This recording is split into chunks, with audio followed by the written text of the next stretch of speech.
certainly, a lot of lessons that we could learn and need to take away from last Saturday's game, and excuse me, and truly looking forward to this week, and coming back with our guys and bouncing back, and looking forward to playing. Obviously it's a big game for both us and Syracuse. Both 5-5. Going back up there, so looking forward to a good week.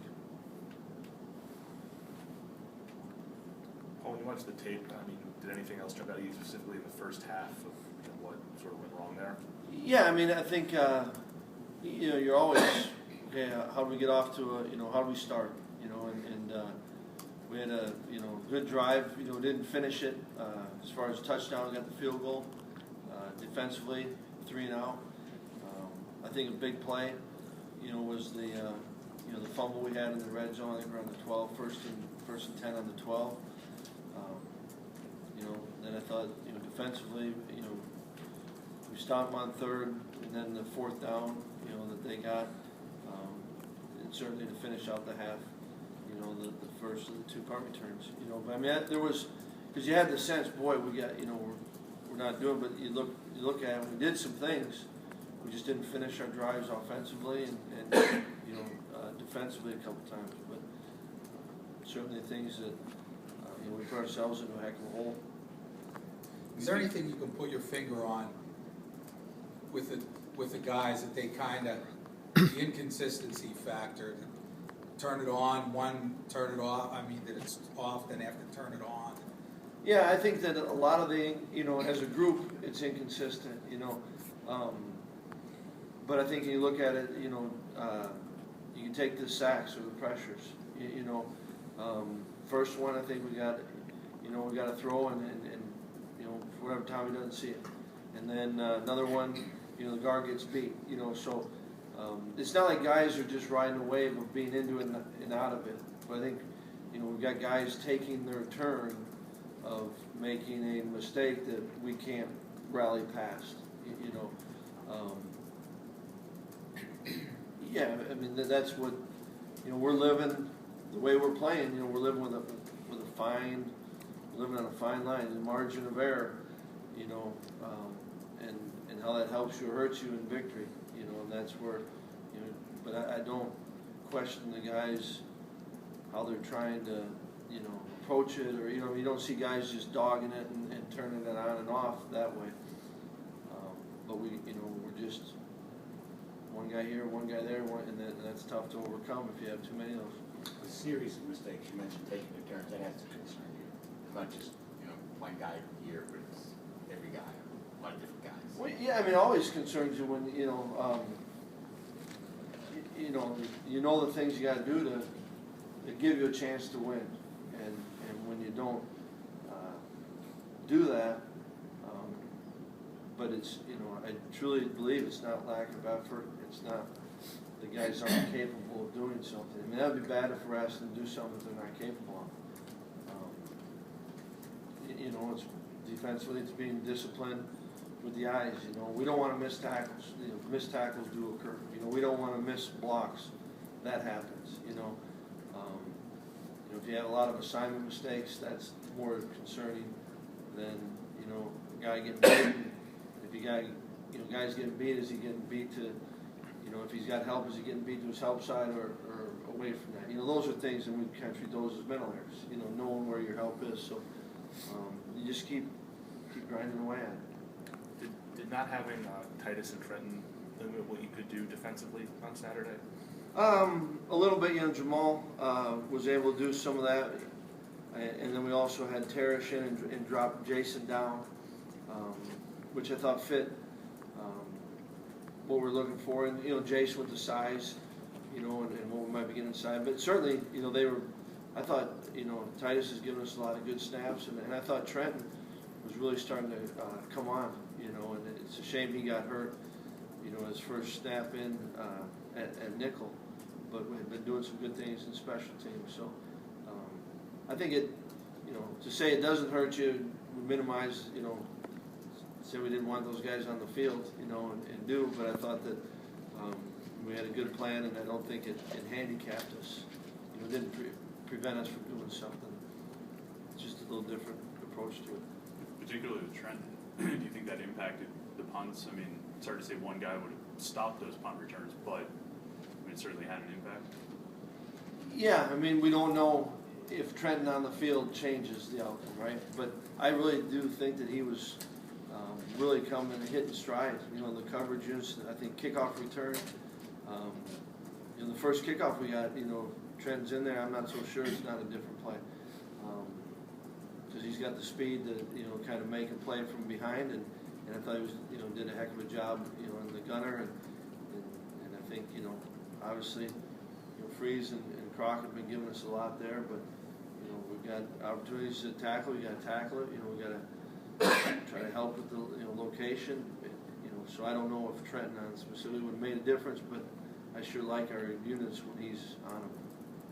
I think because you don't list a special teams coordinator in the media guide, I think there's confusion or ambiguity about, you know, in the public about what, you know, how it's organized. Can you just clarify, I mean, who coaches the special teams? How is that all kind of set up? Yeah, I mean, we've got an individual coach in charge of each phase, and you know, ultimately, I'm responsible for them all. You know, so if they want to blame someone, they can blame me.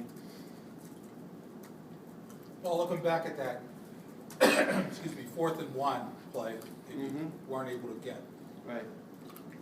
Was their execution better, or was something missed, or? Well, I mean, yeah, their execution was better, right? We didn't get it.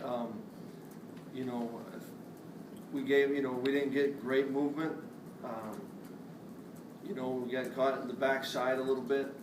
You know, we can take a, you know, better cutoff angle, you know, we felt.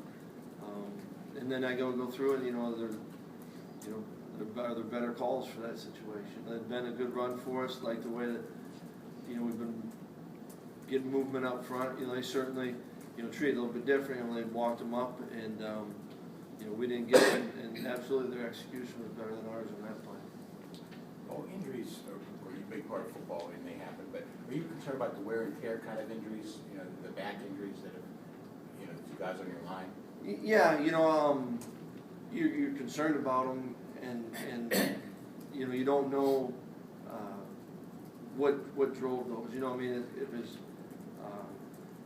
you know, it just happens. You know, I mean, I'm not going through it. You know, in the summer I had a bad back. You know, what I mean, so those things happen. But you're concerned about all. You know, and you want to think, is this something we're doing? Is some, you know, you go through all that and you try to answer it. Yeah, we want everyone playing, and appreciate the guys that, you know, get the opportunities to step in, and that is part of football. But you know, you like it. You know, want Corey King to be able to finish out his senior season playing. You know, and I know Biz is fighting through it. And want to make sure that it gets. You know, one thing you feel good about here is you've got.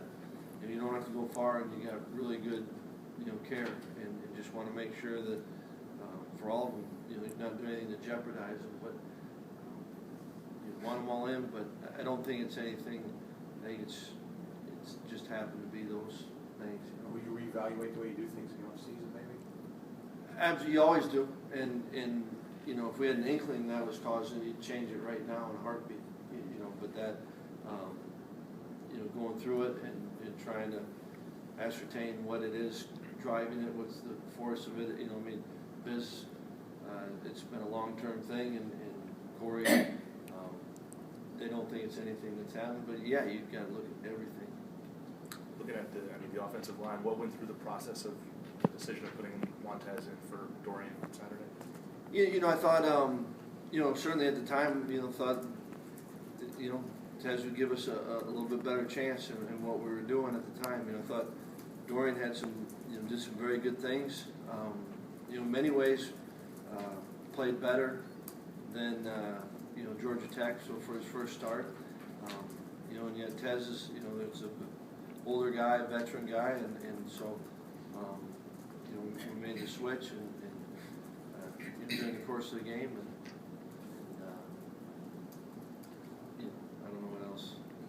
Was it good to see, certainly, the way Montez played, but here was a guy who was kind of, I don't want to say forgotten over there, but his kind of, all of a sudden, he's a fifth-year guy. Right. He's given this opportunity. Yeah, you're always happy when guys get an opportunity to contribute, you know, and you'd hope that every guy, you know, that's what they want to be able to do is, you know, certainly there's that, and it's all right, that selfish part of, you know, I want to play, but I think you'd hope there's another part of them that's, you know, boy, if I can help contribute to the team, and so, doesn't matter what, you know, you're excited for Dorian, there's his first year, and you're excited for Montez, his last, you know, I don't know if it for different reasons maybe you appreciate it, but you want everyone to value the snaps that they get and approach it, you know, in a way that they're grateful of it and they'll do anything for themselves and for our team. Did he earn some more playing time if Biz can? Yeah, I think he did.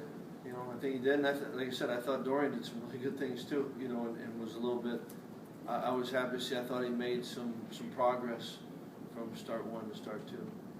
With James Conner, is this kind of the next step in his development? It looked like he's, or at least on Saturday, it looks like he's more sure of where he's supposed to go, his assignment.